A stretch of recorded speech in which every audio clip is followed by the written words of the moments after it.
নতুন school uniform কিনতে না পারায় পুরো ক্লাস আকাশকে নিয়ে হাসাহাসি করল। তাদের উপহাসে সে নীরবে মাথা নিচু করল। তার পাশের মেয়েটি মিমি তার কষ্ট বুঝতে পেরে গোপনে তার জন্য একটা স্কুল ইউনিফর্ম কিনল। আকাশ তাকে বলল, আপনি ভুল লোককে দিয়েছেন, আমি তো ইউনিফর্মের টাকা দিইনি। মিমি জবাবে বলল সে সেরা ছাত্র বলে এটা স্কুলের অনুদান। আকাশ তার মিথ্যা ফাঁস করল না, বরং মেয়েটিকে পছন্দ করতে শুরু করলো। 5 বছর পর মিমি একটি অনলাইন স্টোরের মালিক হলো।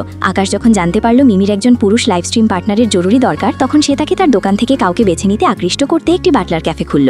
সে ইচ্ছাকৃতভাবে তার কৌনেদের মিমির সামনে তাদের ত্রুটি দেখাতে বলল। মিমি উপযুক্ত লোক খুঁজে পেতে হিমশিম খাওয়ার পর আকাশ একটি ডেজার্ট ট্রে নিয়ে তার সামনে হাজির হলো। তার অসাধারণ ব্যক্তিত্বের কারণে মিমি তাকে সাথে সাথেই খেয়াল করল।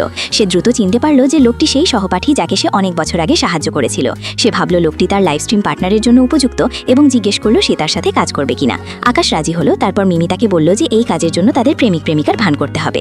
আকাশ তাকে জিজ্ঞেস করল, আমি কি শুধু লাইভ স্ট্রিমের সময়ই তোমার প্রেমিক থাকবো? তাকে অবাক করে দিয়ে মিমি একটি চুমু দিয়ে জবাব দিল। সে বলল যতক্ষণ তাদের আশেপাশে লোক থাকবে ততক্ষণ সে তার প্রেমিক। কর্মীরা দৃশ্যটি দেখে খুব উত্তেজিত হলো, কিন্তু মিমির প্রতিদ্বন্দ্বী গোপনে তাদের একটি ছবি তুলল। সে ছবিটি সামাজিক যোগাযোগ মাধ্যমে পোস্ট করে দাবি করল যে মিমি দর্শকদের ঠকাতে একজন নকল প্রেমিক ভাড়া করেছে। মন্তব্য বিভাগ মিমির প্রতি অপমানে ভরে গেল। ঠিক তখনই মিমির প্রতিদ্বন্দ্বী হেঁটে এসে একটি লাইভ স্ট্রিম চালু করলো, মিমির সম্মান পুরোপুরি নষ্ট করতে।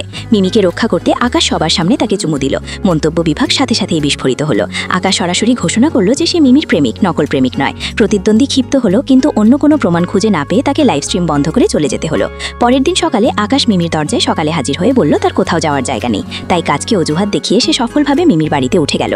সেই দিনের পর থেকে আকাশের প্রতিদিনের কাজ ছিল মিমির সাথে লাইভ স্ট্রিম করা এবং তার প্রেমিক হওয়ার ভান করা। সে এই কাজে অত্যন্ত খুশি ছিল, এমনকি তাদের ভক্তরাও বিশ্বাস করতে শুরু করলো যে তারা সত্যিকারের দম্পতি। যখন তাদের একে অপরের প্রতি অনুভূতি আরও গভীর হচ্ছিল, তখন মিমির প্রাক্তন প্রেমিক তাদের সম্পর্কের কথা জানতে পেরে খুব রেগে গেল।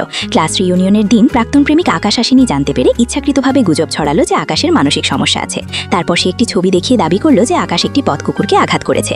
আকাশ দরজার বাইরে থেকে সব শুনল। বাস্তবে ছবিতে তাকে পথকুকুরটিকে উদ্ধার করতে দেখা যাচ্ছিল। সে কখনো ভাবেনি যে এটি তার সম্পর্কে গুজব ছড়াতে ব্যবহার করা হবে। যখন সে ভাবছিল কিভাবে তার সহপাঠীদের কাছে ব্যাখ্যা করবে, তখন মিমি প্রাক্তন প্রেমিককে চুপ করতে বলল।